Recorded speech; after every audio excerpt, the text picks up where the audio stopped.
What's up? What's up? It's your boy Carcino here. I'm chilling in my big boy office. Yes, this has been one of those days that you just kick back and relax. But let's talk about concerts of today. Everyone's been talking about Travis Scott's situation and what's happened over there. And there's actual footage of Travis Scott trying to help people at the concert who was fainting. But they tried to villainize the man and try to make it as if he was the one and the main corporate culprit and all this stuff. And but the problem is this: I don't do concerts that has festival seating. If I go to a concert that's gonna do festival seating, it's gonna be somebody like Harold Melvin and the Blue Notes or somebody like that. So I'm not going to a hip hop concert with festival seating. And for those who don't know what festival seating is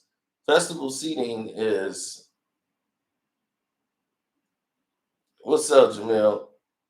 Festival seating is when you have seats that are like fold up chairs, like loose chair event, where someone can grab a chair and sling it on stage. Like, I'm not doing that. I don't care. Just like when 50 had those chairs thrown at him by domination and all that, I'm not going to see a 50 Cent concert with all that going on.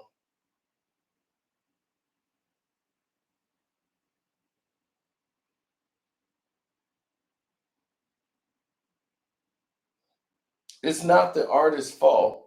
They just don't make concert relatable music.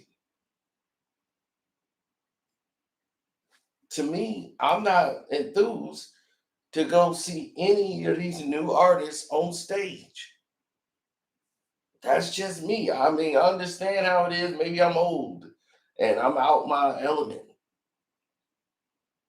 but I don't think I'm getting my money's worth if I'm going to these concerts.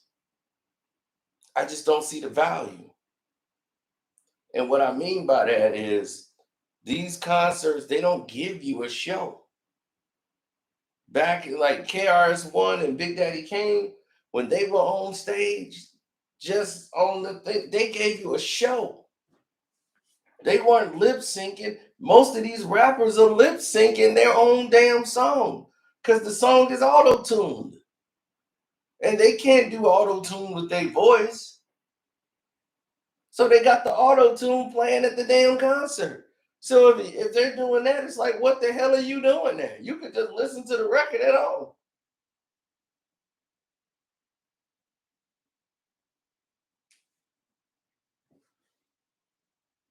I've never been to a UK rap concert, so I wouldn't know.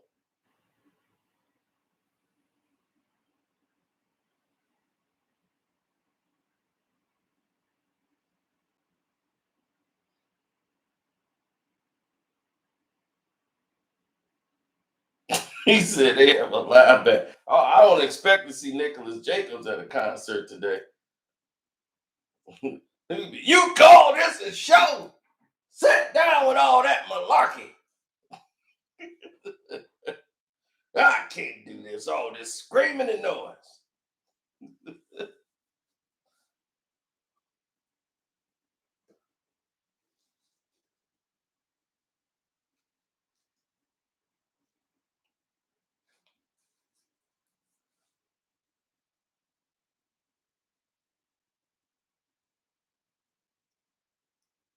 Yeah, I mean, you gotta look at it today, man.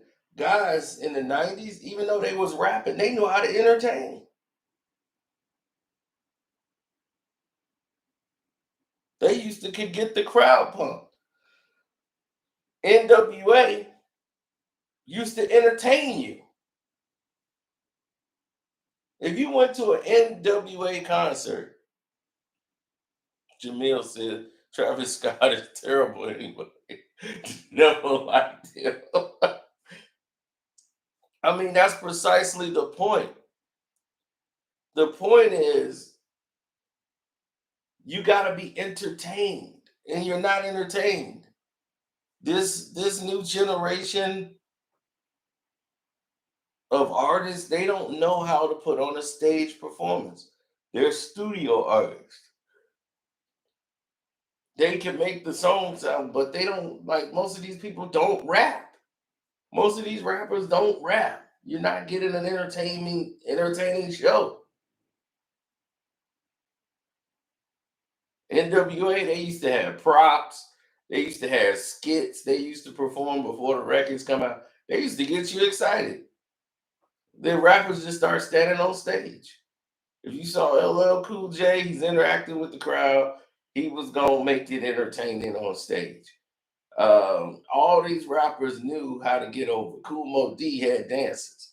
They had they had some type of form of entertainment going on for you, rather than just some volcano design in the background in a set piece while you just standing on stage lip syncing a damn auto tune song.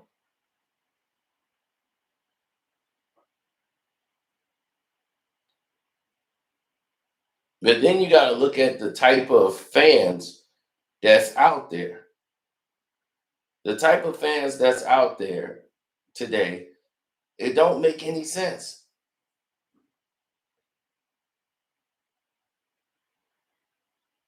Oh, Wu Tang would come out. You got a show when Wu Tang perform.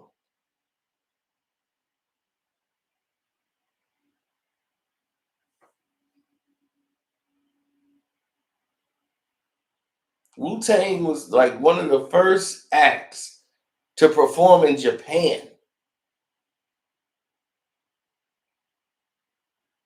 The first acts to perform in Japan. Do you understand that? The reason they were getting booked in Japan,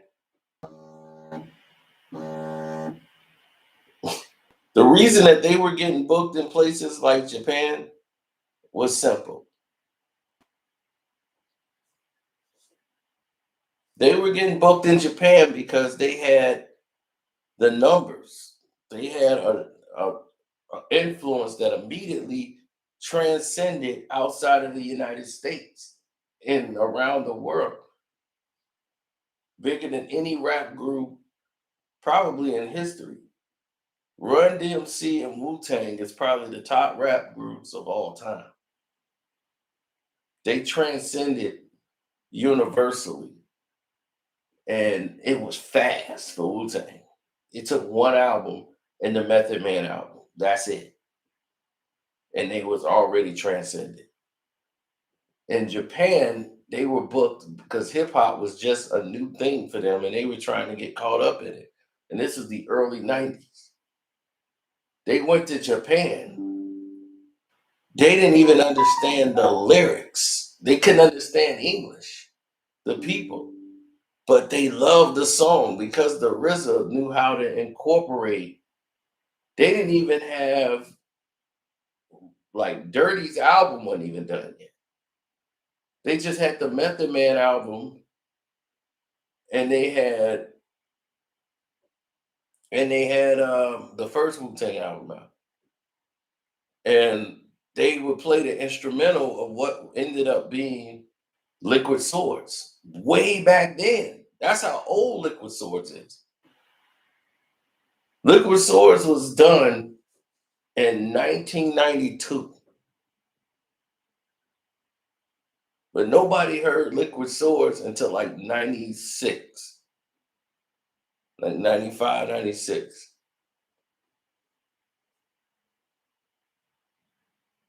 But they used to have that instrumental out back then.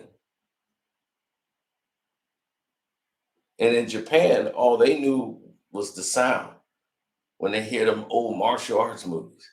Ooh, ha, ooh, ha. In Japan, that's all they needed to hear.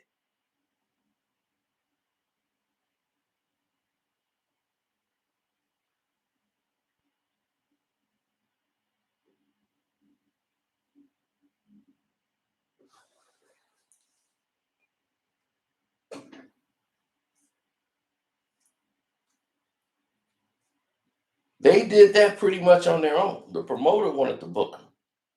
So RCA set that up. And they had to go, and RCA owns Loud Records. As you guys probably, we're gonna do the TV show. I'm gonna have to go through the TV show so people can understand. But RCA, that was the big parent company, and Loud Records is just some startup company that Steve Rifkin was starting because of his father, who worked at RCA for years, and they had all that money tied into it. And his son wanted to own a record company, so he gave him his own little thing. Um, and he found the Wu Tang and knew the Wu Tang was special, and they couldn't get him any money. So they basically signed for under their value, but he gave them more freedom. They could sign as individual artists anywhere they wanted to go.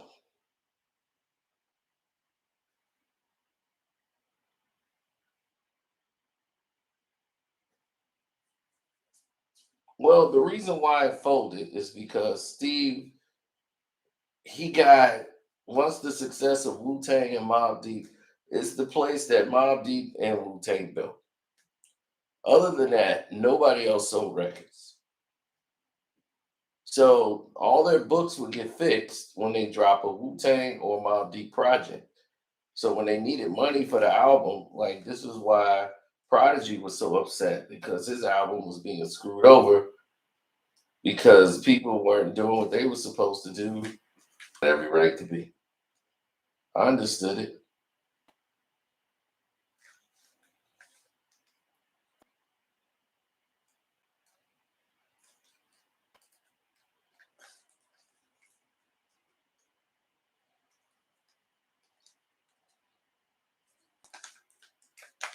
So you can't be that passionate without being passionate.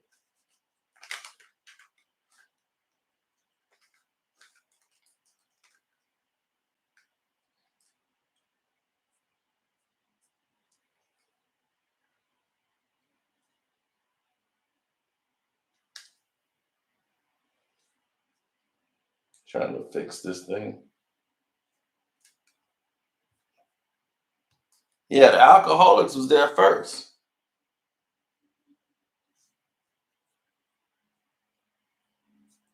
but the Alcoholics wasn't selling any records like that. And he was doing it on the strength of he was a hip hop fan. So that was it. That was his motivation. If anybody wants to know anything about Steve Rifkin, is he loved the music. He believed in the music. So he wasn't somebody faking it. He really believed in hip hop. And it's like this is the new culture. This is what's moving the people. And if you're in the music company and he's hands on. Like he was all the way in. Hip hop was his generation of music. So he was there when it was taking off. He wasn't a fake. And that's why people, gravitated to him a lot. Yeah, Twister was on Loud for a little bit. I mean, this is back when he was throwing up no peace sign and all this stuff. He was out there tongue twisting at that time. But these artists weren't bringing in the bank. They just weren't. Wu Tang and Mobb Deep, they were the bank.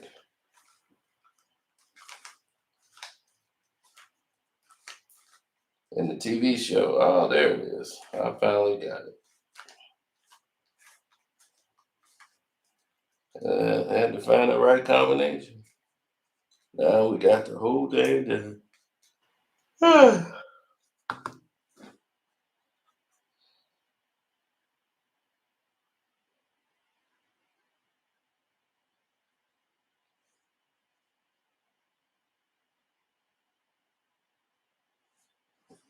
they signed too many artists, and they had too many artists that failed.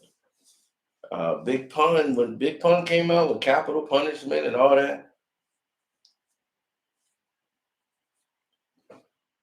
and it really got some attention, but it really didn't blow up the way it could have because he really passed away at the point of him really becoming Big Pun. He was the new Biggie. Pun was gonna be the new Biggie.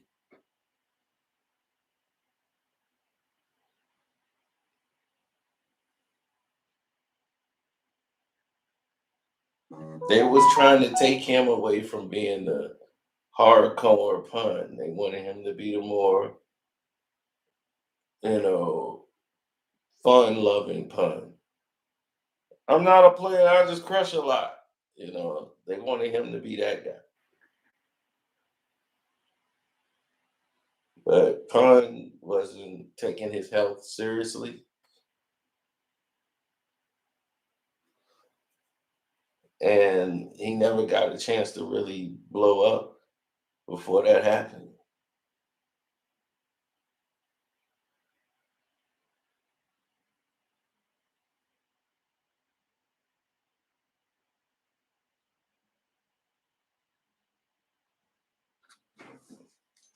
Oh yeah, Big Pun was it, man. He really was that guy. Yeah, he was really crazy. He was not a nice guy in real life.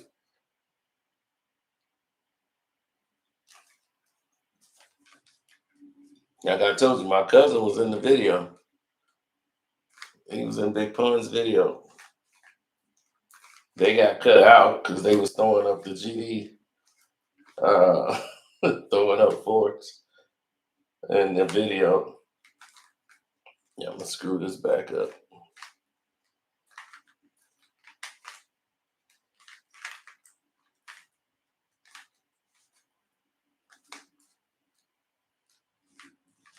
Darius McCray.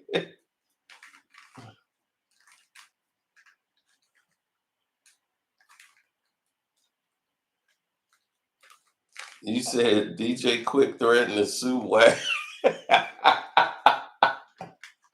Wack be out here wilding, don't he?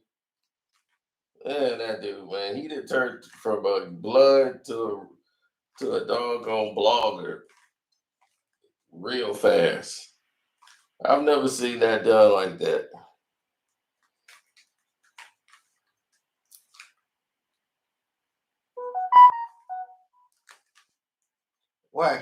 Wack will say any damn thing, boy.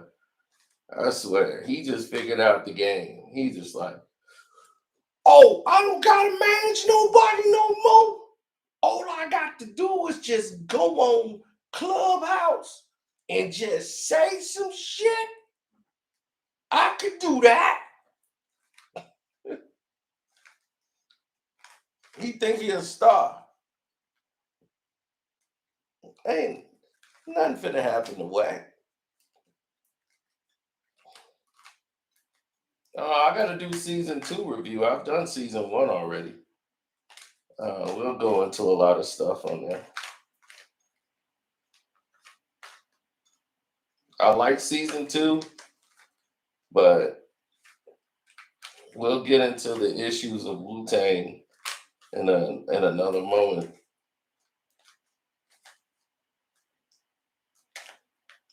But back at present day, who would you rather see in concert?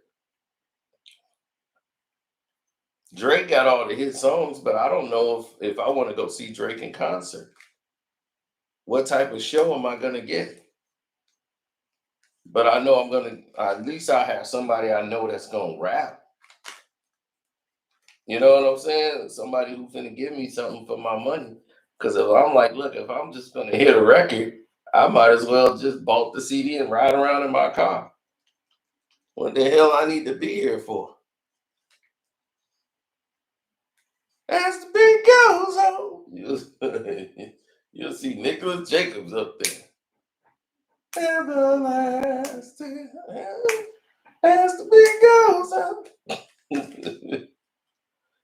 Nicholas Jacob be complaining, taking his hat off, whacking people with, get down, sit down so I can see the show. Sit down. Whippersnappers.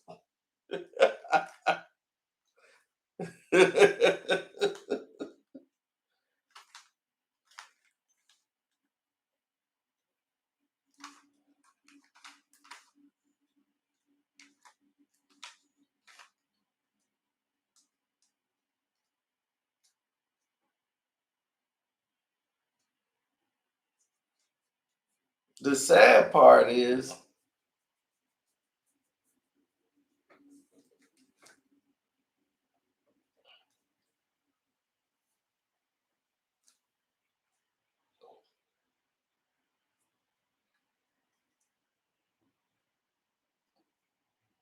well, Breezy will give you a good show, but he's always been there because he's a performer. You see, a lot of these people don't know how to perform. They never had anybody to teach them. They basically came off the couch and decided they finna rap and do something crazy. Like, I'm not paying money to go see the baby. I'm not saying anything bad about those who going to pay to see it. You probably just pay to just see him. But I watched the baby performance and I'm just like, that's nothing I'm finna pay my money to go see. And it's a lot of rappers like that. They just hold a microphone and just start talking. They give you no performance whatsoever. So then he gonna jump in the crowd. All right, that's the arrangement.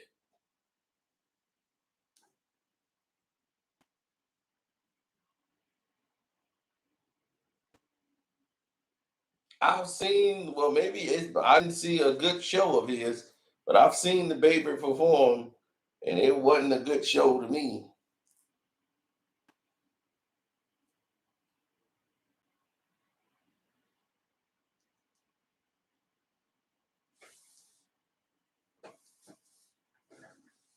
Yeah, Method Man, Big Crit. You know, that's another thing, man. Like, what happened to Big Crit and all those guys, man? They just disappeared.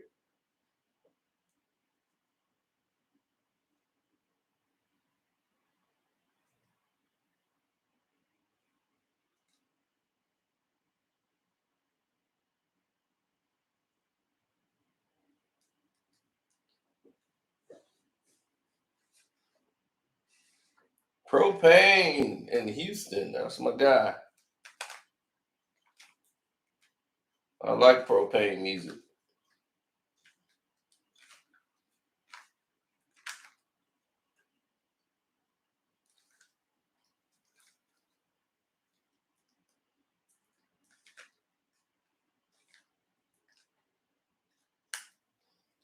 I mean, the RZA didn't have the RZA produced his own records, but the RZA was making money hand over fist because he did the production. Now, the problem that came with Wu Tang happened after the fact. Everybody started getting money. Everybody want to be their own manager.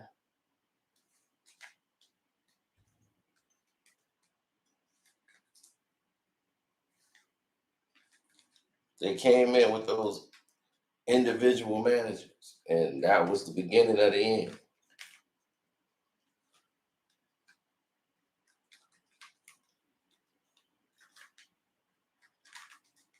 Fife had a sugar addiction, and his sugar addiction led to his death. He became diabetic because of his sugar addiction. Like he had to have candy every day. That was his addiction. It was candy, and he was his sugar intake was way too high, extremely high.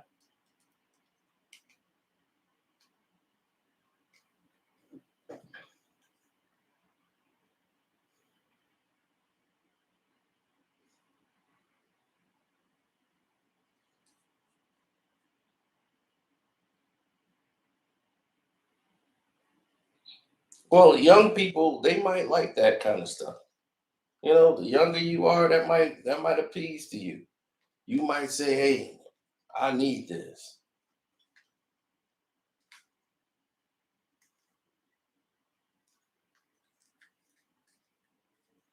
Well, let me explain to you why you got didn't have too much production from the rest. Most of these guys got real arrogant. You got was somebody who really didn't contribute anything to the first album. The only reason you God was there, because he was Math's guy. He was the beatbox man, and he was a hustler, and he was around when they was working. But Meth was the talent. He used to beatbox for Method Man.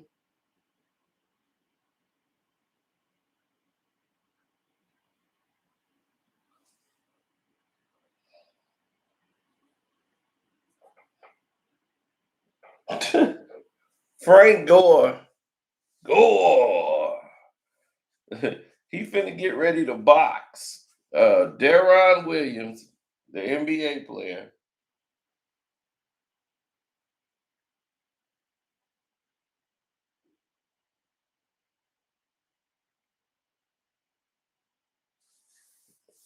and Gore played 16 seasons in the league, and he finna box Deron Williams on the Jake Paul Tommy Fury. Am I gonna watch that? Hell no. What would I be watching that for?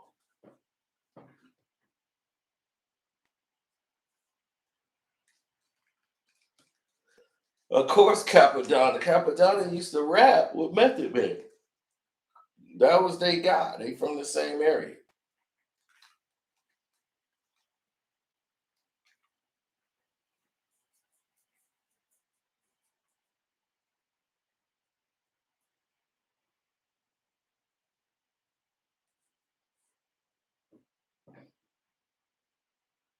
They from what? Park Hill.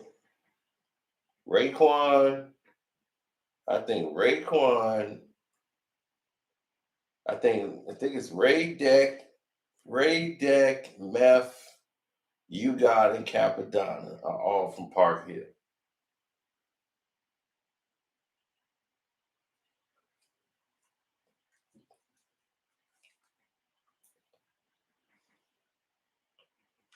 The Jizzle was from Brooklyn. The Jizzle was their cousin. The Jizzle is their cousin. RZA cousin is the Jizzle and Dirty. They cousins. Ghost is closer to them because he was closer and ran with Divine, his older brother.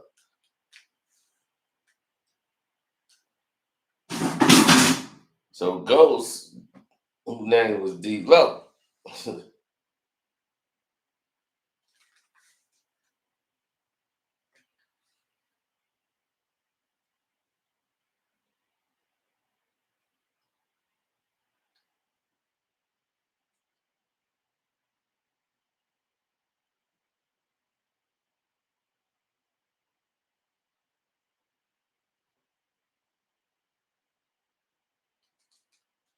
Yeah, and he was still hustling. You guys was still doing this hustling thing, but he was never the rapper. His best verse was that my hip hop would rock and shock the nation like the Emancipation Proclamation. That was it.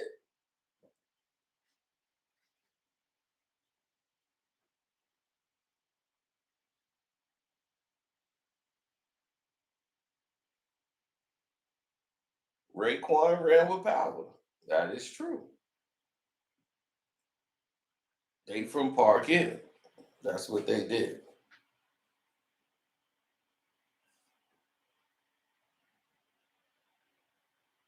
You God was like just the add on piece, but nobody, you know, everybody was getting their own album. And what delayed everything was the flood, as we saw at the end of season two. But we'll get into all of that.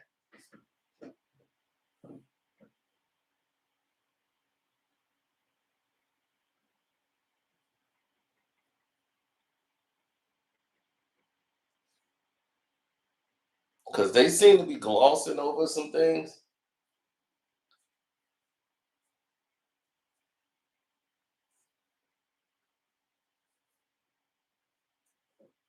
Like I think they glossed over another thing too. They glossed over the mystery of chess box.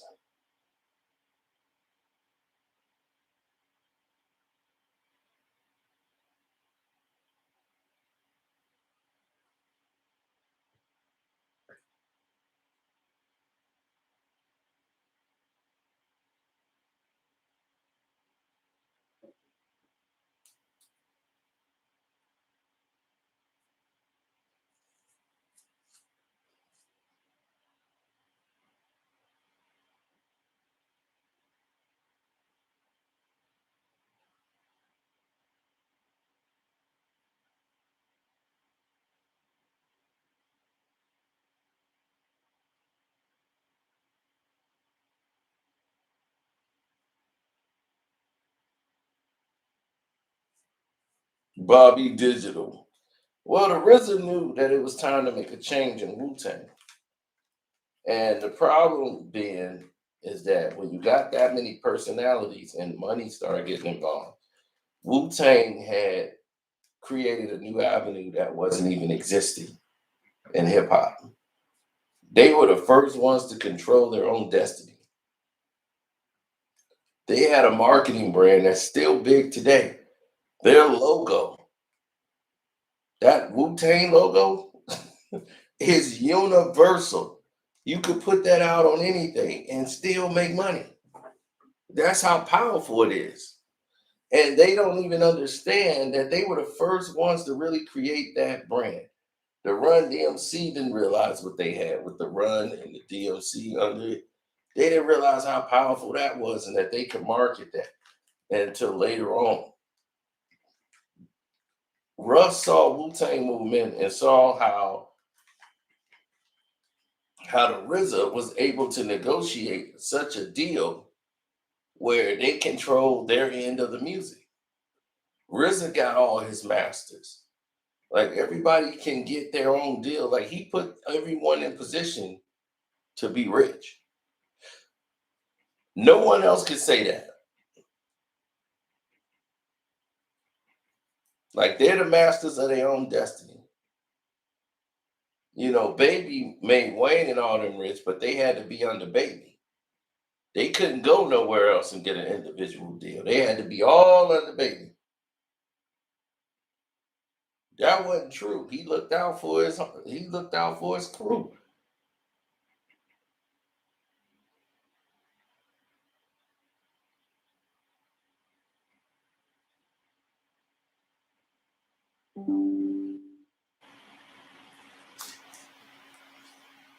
Wu-Tang is still big worldwide.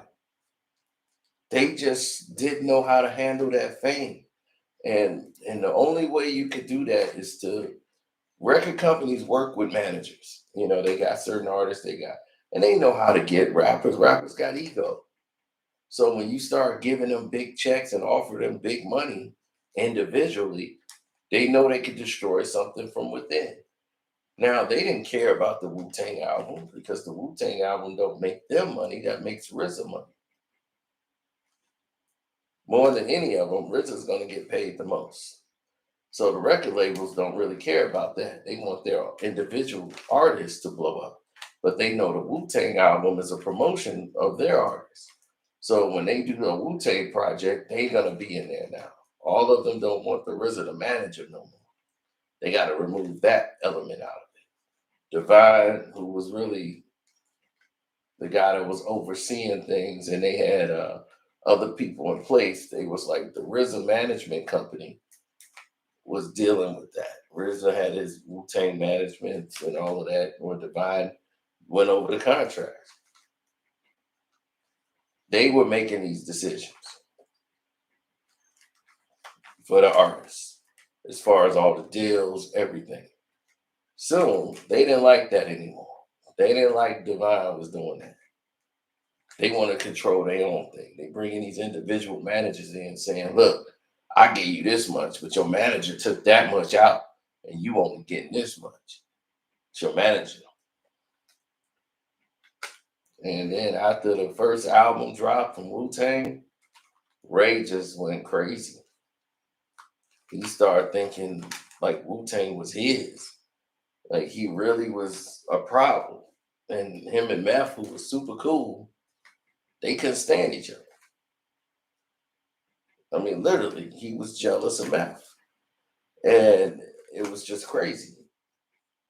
I don't think they touched on that yet because I don't think they've gotten to. I think next season they'll get into it because we're right now at the flood, and Meth just got his deal, so we're gonna go through season 2. I might just knock that out today while I got some time. Power is the money. Without power, there is no Wu Tang. He was the money. Everybody was broke except for Power. Power had that street money still. Power. I love Power had the best line of season 2 when they were going in there trying to find a record label, and they was all the guys in there and like talking to them. They was looked at Power like, "Well, who are you?" Oh, me. I'm an executive producer. I'm the executive producer of the project. So talk as if I'm not here, but don't forget I'm here. That was the line of season 2. That was the line of season 2. Who are you? I'm the executive producer. So talk as if I'm not here, but don't forget I'm here. I said, damn! If that ain't power, I, I don't know. Dog, they had Power down to a T. If y'all want to know who Power is, Power starred in his own movie that had all the A-list celebrities in it. The movie Black and White with Mike Tyson, Robert Downey Jr., like everybody's in this movie. Allen Houston from the Knicks. Dog, believe me, people are wondering still to this day, how the hell did Power pull this off? Power starred in his own movie.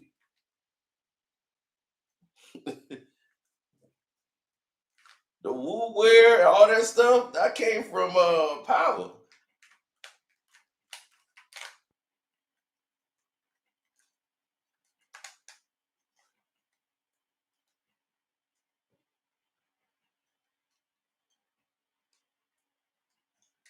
Oh, that Mike Tyson scene was great with him and Robert, because it was so crazy that scene because it wasn't supposed to go that far.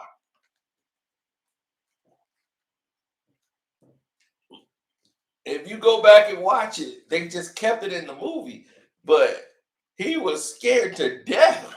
Mike really hit him, and that's why they won't take the whole thing because he was in his role. Robert Downey Jr. was into character, and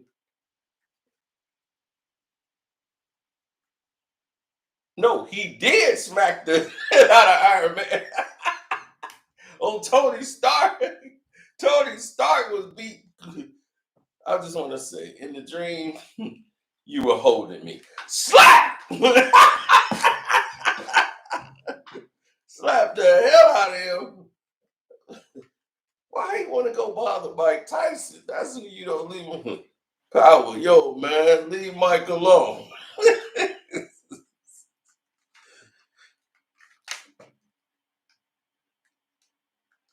Oh, man. It's not part of my culture. I don't do this.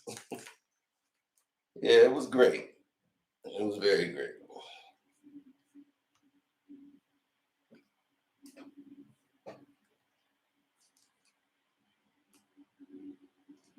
Rest in peace to Papa Wu. I still remember Papa Wu getting into what's his name, tearing him up.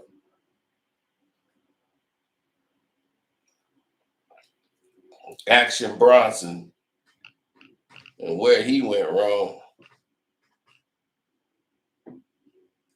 Papa Wu had to give it to him right at that funeral.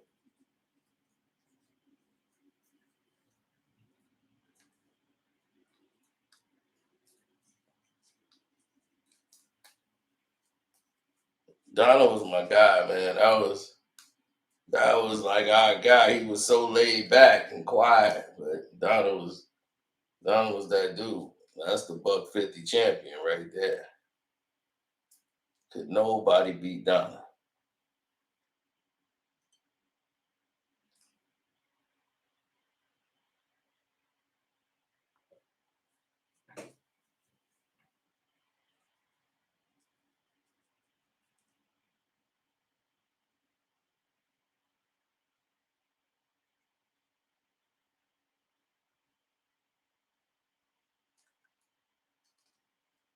Man, I don't even want to talk about that Bears game. I won the bet because I took the Bears in the 7. So anybody would have got paid.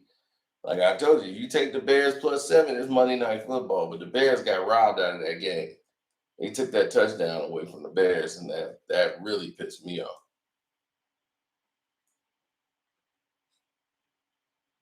Anyway, I'm gonna get out of here because for some reason they just keep tampering with this damn thing. I have no idea why. But let me get out of here.